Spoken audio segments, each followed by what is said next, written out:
नमस्कार. कधी विचार केलाय का की आपलं शरीर एवढं सगळं एकाच वेळी कसं काय सांभाळतं? म्हणजे श्वास घेणं, चालणं, विचार करणं हे सगळं एका अदृश्य नेटवर्कमुळे शक्य होतं. यालाच म्हणतात नियंत्रण आणि समन्वय.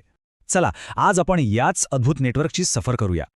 आजच्या प्रवासात आपण पाहणार आहोत की आपल्या शरीरात तात्काळ प्रतिक्रिया कशी उमटते, मग त्यामागची विजेच्या वेगाची यंत्रणा कोणती आहे, आपलं सेंट्रल कमांड कसं काम करतं, हे रासायनिक संदेशवाहक नक्की काय करतात, आणि सगळ्यात महत्त्वाचं, जेव्हा हे नियंत्रण बिघडतं तेव्हा काय होतं. चला तर मग सुरुवात करूया आपल्या शरीराच्या सगळ्यात वेगवान म्हणजे अगदी विचार करण्याच्याही आधी होणाऱ्या प्रतिक्रियांपासून. बरं, विचार करा.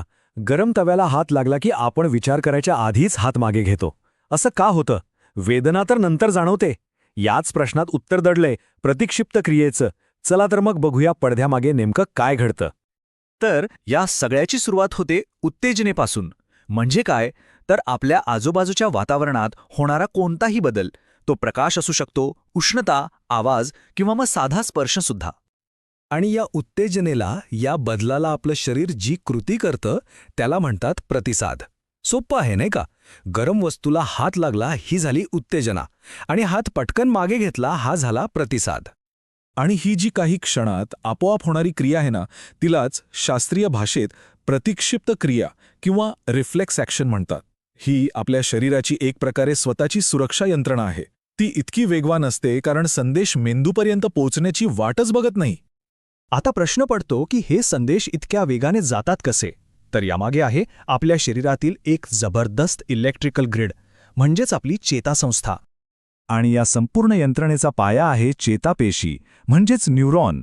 ही आपल्या शरीरातली एक खास पेशी आहे जी माहिती विजेच्या रूपात एका ठिकाणाहून दुसऱ्या ठिकाणी पोहोचवते. तर बघा, या चेतापेशीचं काम कसं चालतं. सगळ्यात आधी डेंड्राइट्स नावाचे भाग संदेश स्वीकारतात.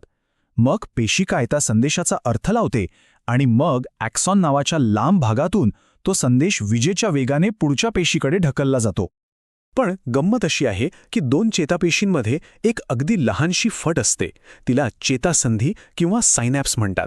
इथेच तो विजेचा संदेश एका रासायनिक संदेशात बदलतो, जेणेकरून तो ही फट ओलांडून पुढच्या पेशीपर्यंत पोहोचू शकेल. किती हुशारीने बनवली आहे ही रचना. चला, आता आपण आपल्या शरीराच्या सेंट्रल कमांडकडे म्हणजे मेंदू आणि मेरुरज्जूकडे वळूया. आपला मेंदू हा खरं तर एक खूप गुंतागुंतीचा अवयव आहे, पण सोप्या भाषेत सांगायचं तर त्याचे 3 मुख्य विभाग आहेत: अग्र मस्तिष्क, मध्य मस्तिष्क आणि पश्च मस्तिष्क. यातला अग्र मस्तिष्क हा सगळ्यात मोठा भाग आहे.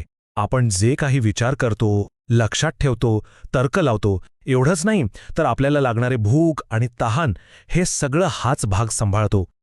त्यानंतर येतो पश्च मस्तिष्क. याचं काम थोडं वेगळं आहे. आपल्या शरीराचा तोल सांभाळणं, आपला श्वास आपोआप चालू ठेवणं, रक्तदाब नियंत्रणात ठेवणं यांसारख्या अत्यंत महत्त्वाच्या पण आपोआप होणाऱ्या क्रिया हा भाग बघतो. आणि मग आहे मेरुरज्जू. हा तर जणू काही मेंदू आणि बाकीचं शरीर यांच्यातला एक माहितीचा सुपर हायवे आहे. पण लक्षात ठेवा, आपण ज्या प्रतिक्षिप्त क्रियांबद्दल बोललो त्यांचं मुख्य कंट्रोल सेंटर हा मेरुरज्जूच असतो, मेंदू नाही. ठीक आहे, तर आतापर्यंत आपण विजेच्या वेगाने काम करणारे चेतासंस्थेबद्दल बोललो. आता आपण शरीराच्या दुसऱ्या संदेशवहन प्रणालीकडे जाऊया, जी थोडी हळू आहे, पण तिचा प्रभाव मात्र खूप काळ टिकतो. या दोन्ही प्रणालींमध्ये एक मोठा फरक आहे. चेतासंस्था म्हणजे व्हॉट्सॲप मेसेजसारखी एकदम फास्ट, तर अंतःस्रावी संस्था म्हणजे पोस्टाने पाठवलेल्या पत्रासारखी. पोचायला वेळ लागतो, पण तिचा प्रभाव मात्र खूप जास्त वेळ टिकतो, कारण ती वापरते रासायनिक संदेश, ज्यांना आपण हार्मोन्स म्हणतो. प्राण्यांमध्ये अनेक महत्त्वाची संप्रेरके आहेत, जसं की थायरॉक्सिन, जे शरीरातील ऊर्जा वापर नियंत्रित करतं, ॲड्रेनॅलिन, जे आपल्याला धोक्याच्या वेळी तयार करतं, आणि इन्सुलिन, जे रक्तातील साखर नियंत्रणात ठेवतं. याशिवाय लैंगिक विकासासाठी टेस्टोस्टेरॉन आणि इस्ट्रोजेनही आहेत. पण तुम्हाला हे ऐकून आश्चर्य वाटेल की फक्त प्राण्यांमध्येच नाही, तर वनस्पतींमध्ये सुद्धा संप्रेरके असतात. हो, ही संप्रेरके त्यांच्या वाढीची दिशा ठरवतात आणि सूर्यप्रकाश किंवा गुरुत्वाकर्षण यांसारख्या गोष्टींना प्रतिसाद द्यायला मदत करतात. वनस्पतींमधील संप्रेरकांचे मुख्यत्वे 2 गट पडतात. ऑक्झिन, जिब्रेलिनसारखी काही संप्रेरके वाढीला मदत करतात, तर ॲब्सिसिक आम्लासारखी संप्रेरके वाढ थांबवतात. आणि हो, इथिलीन नावाचं एक वायुरूपातलं संप्रेरक आहे ज्यामुळे फळं पिकतात. आतापर्यंत आपण पाहिलं की या दोन्ही नियंत्रण प्रणाली किती महत्त्वाच्या आहेत. पण विचार करा, जर या प्रणालींमध्ये काही बिघाड झाला तर काय होऊ शकतं? मधुमेह हे याचंच एक खूप मोठं उदाहरण आहे. जेव्हा आपलं स्वादुपिंड पुरेसं इन्सुलिन तयार करू शकत नाही, तेव्हा रक्तातील साखरेचं नियंत्रण पूर्णपणे बिघडतं आणि या स्थितीलाच आपण मधुमेह म्हणतो. तसंच गलगंड हा आजारसुद्धा संप्रेरकांच्या असंतुलनामुळेच होतो. थायरॉक्सिन बनवण्यासाठी आपल्या थायरॉइड ग्रंथीला आयोडीनची गरज असते. आहारात जर आयोडीन कमी पडलं तरी ग्रंथी सुजते आणि त्यालाच गलगंड म्हणतात. तर एक गोष्ट स्पष्ट आहे, आपलं शरीर एका अत्यंत हुशार आणि स्वयंचलित नेटवर्कवर काम करतं. पण एक प्रश्न नक्कीच मनात येतो की आजच्या धावपळीच्या जीवनशैलीत जेव्हा आपण आपल्या शरीराच्या या नैसर्गिक संकेतांकडे, या नेटवर्ककडे दुर्लक्ष करायला लागतो, तेव्हा त्याचे परिणाम काय होत असतील? विचार करण्यासारखी गोष्ट आहे, नाही का?